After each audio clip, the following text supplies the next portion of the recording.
It's James on TVYOU with our brand new channel, Holy Handmade Shopping Extravaganza, and the channel host, Vanessa. How you doing, Vanessa? Good, thanks. How are you? Very well. Take it away. So, Holy Handmade is Sherwood Park's best handmade market. And due to COVID-19, we are running online on May 23rd and 24th. It's on Facebook, so vendors will be posting their items for sale. So you can have a look at home in the comfort of your pajamas or whatever you choose. So today we've brought three amazing vendors with us. Sarah from So Happy, Tony from Victorian Grooming Company, and Kennedy from Koncrete by KB. Awesome. So let's just go around and Sarah with So Happy, just introduce yourself and what do you have on the go? Great, thanks. I sew all of my own products, and my vision has been to help people reduce the waste in their homes. I think we throw away way too much plastics, and I think that there's a lot of easy solutions to that. And so my biggest products that I sell are bowl covers they're lined with nylon, so they replace saran wrap in your home. You can use them for all sorts of things, leftovers, going to potlucks. If you're making breads and things, they help for your dough rising, all that kind of stuff. And I also make them in 9x13 pan covers. So they come in super handy. I haven't bought saran wrap in my home for a couple years now. And along the same idea, I make snack and sandwich bags. Again, getting rid of the Ziploc bags. A lot of this plastic can't even be recycled. So just trying to reduce the waste in the landfill. And the other one that I make a lot of is the reusable produce bags. Unfortunately, right now, some stores are a little tricky with bringing in your own bags, but we will get past that again. And it makes a huge difference. A lot of stores were, and hopefully we'll go back to eliminating having those options in the stores. And so you will have to be bringing in your own bags. The bags I make are super colorful. They're they've got their own kind of design and look to them. And you get them in a set of 3 for $20. Lots of people, 3 is probably lots for your weekly shopping. Yeah, those are my main products, and that's kind of my goal. During this quarantine time, I've had a lot of time to work on some new products, which I don't often have time to do. So I'm excited when markets do get up and running to have some new stuff to show as well. That's excellent. That's excellent. And Tony. Hey, James, thanks so much. My name's Tony. I'm the owner of Victorian Grooming Company, where I hand make my own beard oils, balms, shave soaps, all that as well. With our shave soaps and beard soaps, there is a focus on the low waste, just trying to keep down on, again, the plastics that are ending up in the landfills. So it's just basically a coffee filter to cover your soap. Just one more thing to add to the sustainability movement that is so huge right now. It's very important. Like I say, also focusing with the beard oils. It started, I haven't shaved in obviously many moons, but I was living abroad, and that's why I started making my own products, was because in China, they don't really have beards, let alone beard products. So just a lot of formulating, testing, and yeah, now I've been doing this for about a year now, and back in my home of Edmonton, and I'm super excited for the Holy Handmade market because it is my first Holy Handmade. Being online, it's a very interesting new experience to do a market. So we'll see how it goes. I'm very excited for that. Thanks, James. Excellent. Thank you. And Kennedy. Hi, so I'm the owner and creator for Koncrete by KB, and that's with a K. I just kind of got started making wood signs with concrete letters. I wanted to make something creative for my cousin for a wedding, and it just kind of blew up from there. So that's one of kind of my big sellers is here's one of the signs, and then there are 3D letters, as you can kind of see. And then I kind of started dabbling with some more concrete and made some concrete earrings, concrete necklaces, and then I've kind of just dabbled with coasters. Yeah, I was very excited for Holy Handmade, and it was going to be my first market, but with COVID, it was kind of sad, but hopefully in the fall 2020, I'll be there.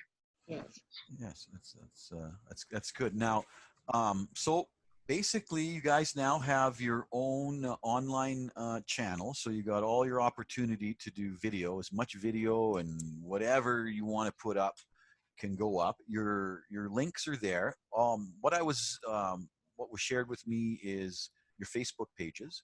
So I just took little screen captures of your Facebook logos and put them up on there.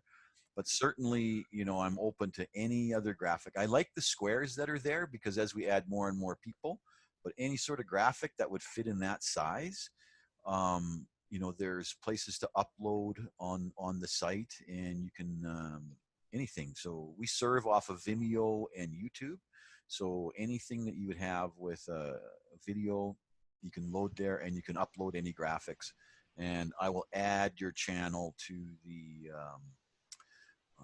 selection, right? So you can choose your channel where you want your content, and that will come into us, and then we can load it up. But this is very interesting. So it's very vibrant business. You guys all have very interesting businesses. Now, where like, so we'll start with Sarah. So where would you manufacture? And so how are you set up? You know, you set up in a garage, downstairs? How does it work? Downstairs in my basement, I make everything myself. I started just making things for my family, gifts and things like that. And my husband kept pushing me and saying, you should do markets. And I was like, I don't know. And took the leap, I guess, just a year ago at Christmas. And I did Holy Handmade 3 or 4 times last year. And I love being around the people at the markets and things like that. But yeah, it can be, Christmas last year got to be a little much. I had, I think, 5 or 6 markets within 7 weeks. And every market is nearly selling out. And so when you're working on your own in your basement, and got 3 kids as well, and so it was a stretch. And so I'm kind of excited about this. I miss the markets, but I like having the extra time to get some stock and get a little bit caught up on things. Now, did you come up with any new designs? Sure, like you say, I'm still working on a few new designs, a few new products. One of them that I'm going to be coming out with hopefully is some reusable bread bags. So I've heard a lot of people take up baking during quarantine, and the store-bought bags don't always fit a homemade loaf, sorry, because your loaves tend to be a little bit bigger. And I also believe that you would be able to take these bags to, if you buy bread at a bakery, that they would put your loaf right into your reusable bag. So again, just finding ways to reduce plastic. I'm also working on and trying to figure out a pattern for something to cover open cheese blocks. This is another struggle that I have in my house with, is it saran wrap, is it a plastic bag, what is it, to kind of keep your cheese fresh, but not always adding additional waste. So you brought him up, so he's part of the business, your husband. So now what he could do is he could help you create awesome video content of you working and describing your products, and then you guys could load it up and we could get it on the TVYOU Holy Handmade. If you had any technology like skills, that'd be an awesome idea. How about this? I don't know, my 11-year-old might be a better option for that. Perfect. Yeah. Now, Tony, like, what a great time for people to grow beards, or what do they do in there? Like phoning like 4 a.m, send me your product. What's going on? Man, you have no idea. No, nothing like that. It's pretty cool to see, like, people are, you know, trying out beards when they can't. A lot of the people that I speak to, they're like, yeah, I can grow a beard for 2 weeks at a time when I'm not at work. And it's like, you know, that's a shame, but that's also part of why I brought out the shaving side. 'Cause like I say, many moons since my last full shave, but I do understand the importance of a quality shave, and I still do the neck as well. But as far as the quarantine beards, that was definitely something that I was, I guess, looking forward to. We don't know how long the whole lockdown or whatever was gonna happen. So usually at markets, people test my products in person, and even if markets are, you know, going to continue again, there's going to be a lot less testing and sampling, which is a little unfortunate. So that is one kind of good aspect about being at the market. Obvious huge aspect of being at the market is that people can test your products and I guess, you know, get to know you. Like, I've only been doing this less than a year now. So as far as those quarantine beards go, I've had a few people be like, hey man, it's time, I need your help. And I'm like, no problem. That's so good. That's so good. So You got me. I had a perfect question for you. You got me following your story. You're an excellent, excellent storyteller. I imagine Thanks. you'll do very well at the market because it's telling stories. Oh, I know. There's been a renaissance in beard growth. You know, it seems in North American males, but there's also many, new Canadians that come with a beard culture. Mhm. Are you finding that are you getting any cultural breakthrough yet? Are people buying? Yes and no. I mean, it's for some people, they've had, like you say, it's a cultural thing to grow a beard, but it's not always. If it is cultural, maybe they already have a way of either taking care of that because it's like a Hmm. massive tradition to have a beard in certain cultures and that too. Hmm. It is very interesting to meet those individuals because they've had a beard basically their whole life and they've never heard of beard oil or any sort of beard grooming. So with those customers, that's always a really interesting sort of back and forth when you talk about like, well, what have you used, and I've heard a lot of different stories about what people are using. I know a friend of mine, he's an English Indian guy, and there's an oil from India called amla oil, and it's apparently a very popular oil for hair and that, but it stinks. It's the one of the worst oils I've ever smelled in my life. I did test with it for fun, but yeah, I don't think it No, would that one that one beard that oil one here. won't No. cross over. That one won't cross over here, but No, unfortunately it, not. it I is have a question for you, Tony. So Yeah. you mentioned, so are most of your products for men, obviously with the beards, but you mentioned shaving. Do you have any options for women? All of my products are multifaceted in the sense that the oils, my wife uses them on her hair for split Okay. ends. The balm works really well as a hand salve rather. The pre-shave oils that I use and the shave soaps, again, my wife has used them as well. So it's very, I guess, it's not gender specific. Yes, it is a men's grooming company, but there's absolutely zero reason to say it's just for men because why I wouldn't want to limit myself, right, or limit others Yes, to experience those products as well. for sure. It's excellent. And Kennedy, what a what a fascinating and interesting medium that you've chosen. It's very interesting.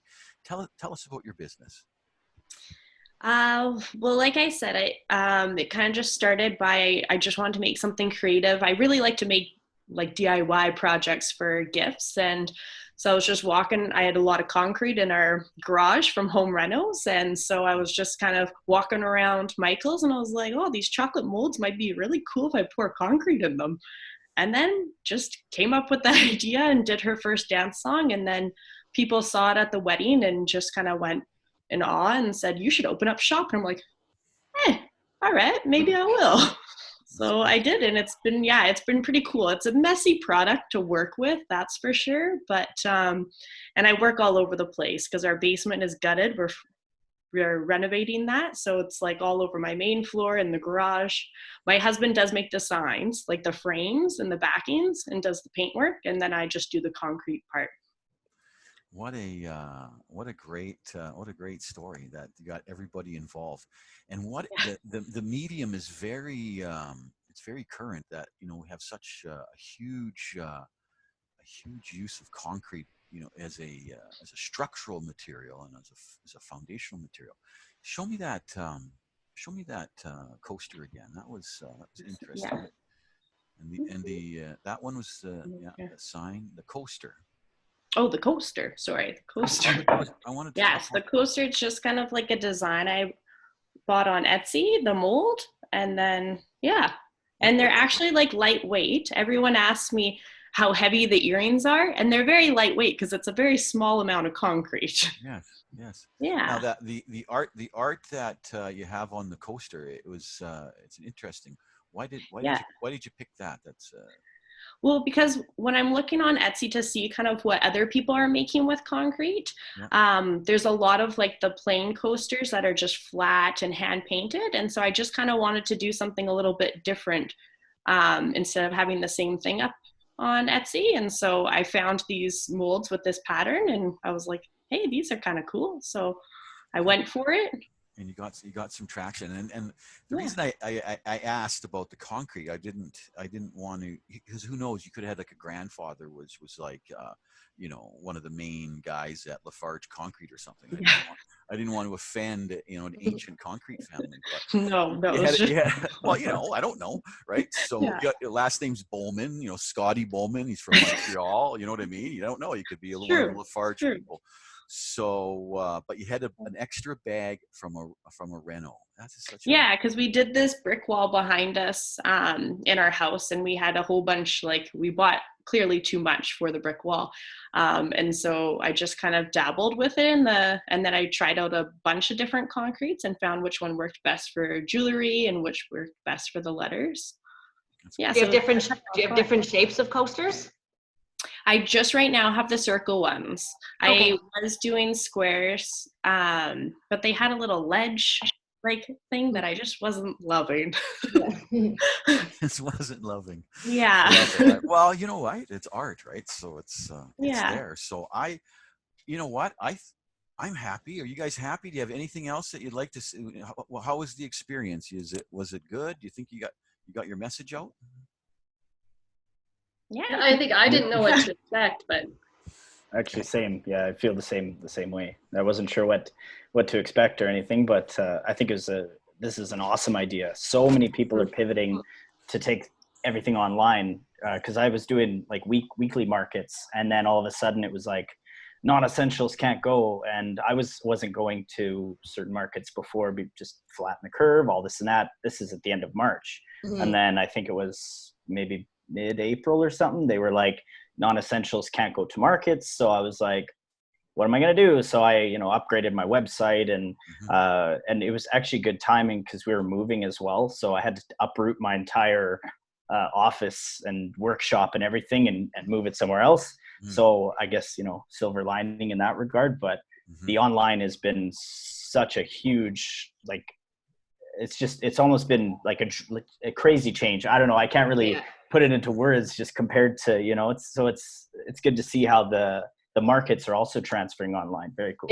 I think once we nail, like, this is obviously the first day that we've done this. And I think once we have a few more under our belt, it'll be good. And hopefully people will want to do their own, like, we can continue this and have a whole series of interviews with different vendors, because it's tough for you guys because you've been preparing for markets, and I had to cancel March with 2 days notice, and then cross my fingers for May, and that was canceled, and cross my fingers for July, and that's canceled. So I still want to be able to help you guys promote your products. And when James approached me, I thought this was a great way to do it, and just to get the word out there for everybody. And I think it's so great because a big part of the market is not just our products, but the makers themselves. Yes. And conversations and meeting people.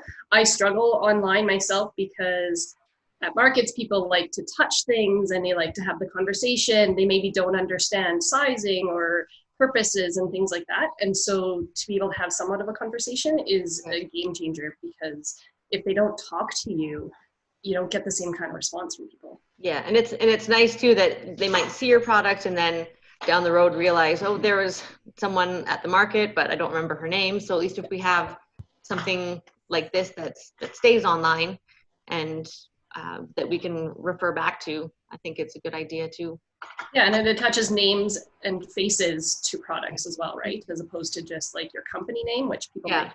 And then you learn more about where they came from, and that's why I'm doing the Meet the Makers post too, just to sort of get the word out there about why you started, how you started, everything that you sell. Because like you said, a lot of people don't take the time to get to know you at the markets because they either don't have time or they're in a rush or whatnot. So I'm hoping this will be something that we keep doing going forward.